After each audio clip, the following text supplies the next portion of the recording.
अगर आपको सफलता हासिल करनी है तो दृढ़ इच्छा शक्ति होनी चाहिए, फोकस होना चाहिए, डेडिकेशन होना चाहिए।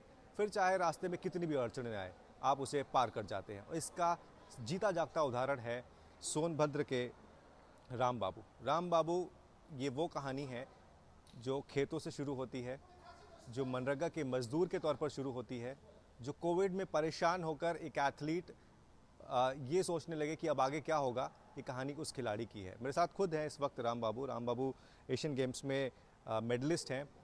राम बाबू, सोनभद्र से आपका सफ़र चाइना तक हुआ और इस बीच में आपने अपने जीवन के बहुत सारे उतार चढ़ाव वो देखे हैं। वो वक्त भी आपने देखा जब पिताजी के साथ मजदूरी करने जाना पड़ता था, और वो वक्त भी आपने देखा जब आप पोडियम पे खड़े थे, देश का झंडा जो है लहरा रहा था। ये सफ़र कैसा था आपके लिए?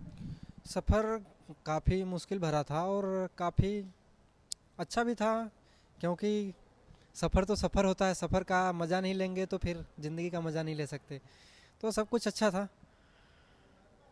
लेकिन थोड़ा सा ये बताइए कि ऐसा क्या हुआ कि आपको पिताजी के साथ जाके जो है मजदूरी करनी पड़ती थी, मनरेगा के लिए काम करना पड़ता था? घर की स्थिति कैसी थी उस वक्त?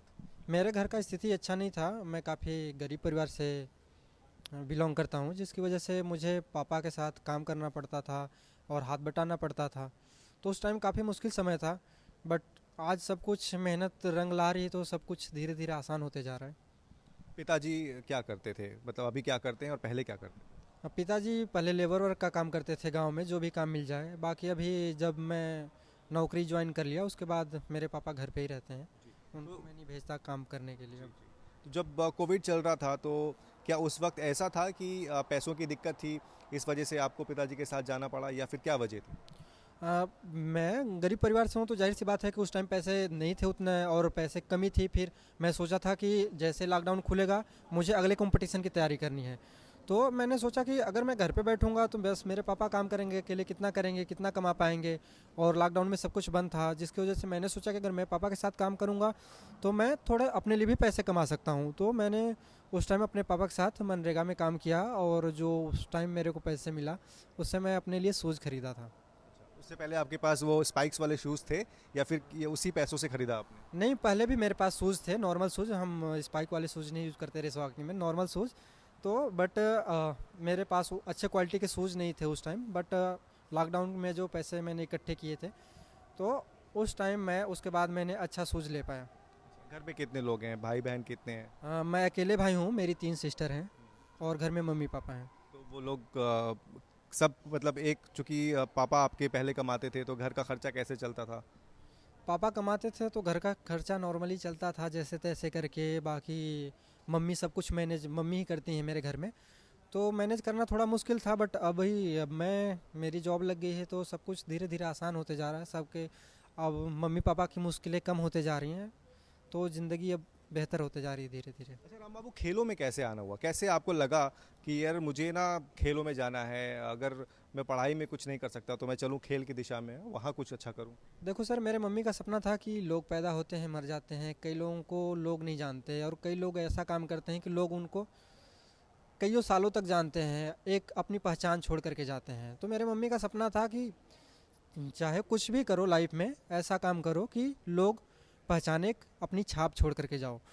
तो मैं पढ़ाई में उतना अच्छा नहीं था, जिसकी वजह से मेरे को स्पोर्ट्स में रुचि हुआ और मैं स्पोर्ट्स में अपना करियर बनाने का सोचा। फिर मैं स्टार्टिंग में रनिंग ही करता था, और उसके बाद फिर 2012 ओलंपिक गेम्स चल रहे थे लंदन के, जिसमें मैंने देखा वहाँ पे इंडिया के काफ़ी अच्छे एथलीट थे, काफ़ी अच्छे एथलीटों ने मेडल भी जीता, जिससे मैं प्रेरित हुआ। और मेरे सीनियर भैया थे अभिषेक बिंद्रा जी, उन्होंने बोला कि मतलब कि स्पोर्ट्स में भी काफ़ी अच्छा प्लेटफॉर्म है, करियर है, तो अगर स्पोर्ट्स में भी करियर बनाना चाहते हो तो बेहतर होगा। फिर मैंने स्पोर्ट्स में करियर बनाने की सोचा और फिर मैंने रनिंग इवेंट में आया।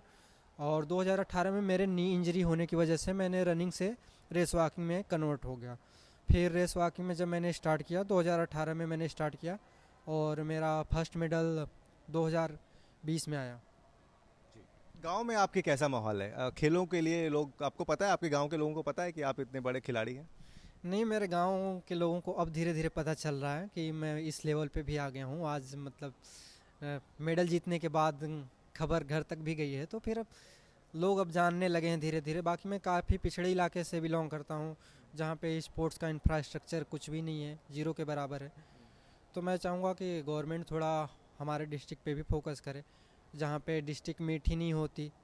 तो अगर हमारे यहाँ जब कंपटीशन ही नहीं होगा तो हमारे ज़िले से कैसे टैलेंटेड बच्चे एथलीट निकलेंगे। सही बात है। और गांव में सुविधाएं कैसी है आपकी, चूंकि आप वहीं रहते हैं, तो लाइट पानी है ना, बाकी जो सुविधाएं होती हैं वो सब है? नहीं, लाइट पानी का तो सुविधा है, बट हमारे यहाँ ग्राउंड नहीं है उतना अच्छा।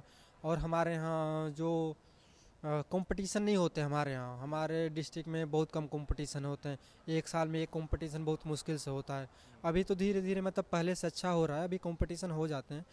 बाकी जितना ज़्यादा कंपटीशन होगा उतने अच्छे एथलीट, उतने ज़्यादा टैलेंट निकलेंगे हमारे डिस्ट्रिक्ट से।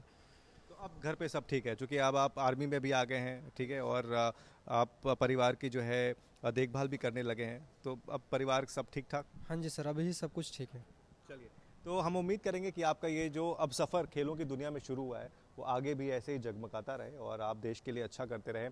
बट एक चीज़ है कि अगर सही समय पर सुविधा मिल जाए, सही समय पर आपको एक बेटर जो है कोच मिल जाए, सपोर्ट मिल जाए, तो आप देश के लिए कुछ भी कर सकते हैं। जैसा कि राम बाबू ने किया, पढ़ाई में अच्छे नहीं थे तो कोई बात नहीं, खेलों में उन्होंने अच्छा करके दिखाया है और ये साबित कर दिया है कि आपको फोकस अपने जीवन में बनाए रखना है। चाइना से नितिन श्रीवास्तव, आज तक।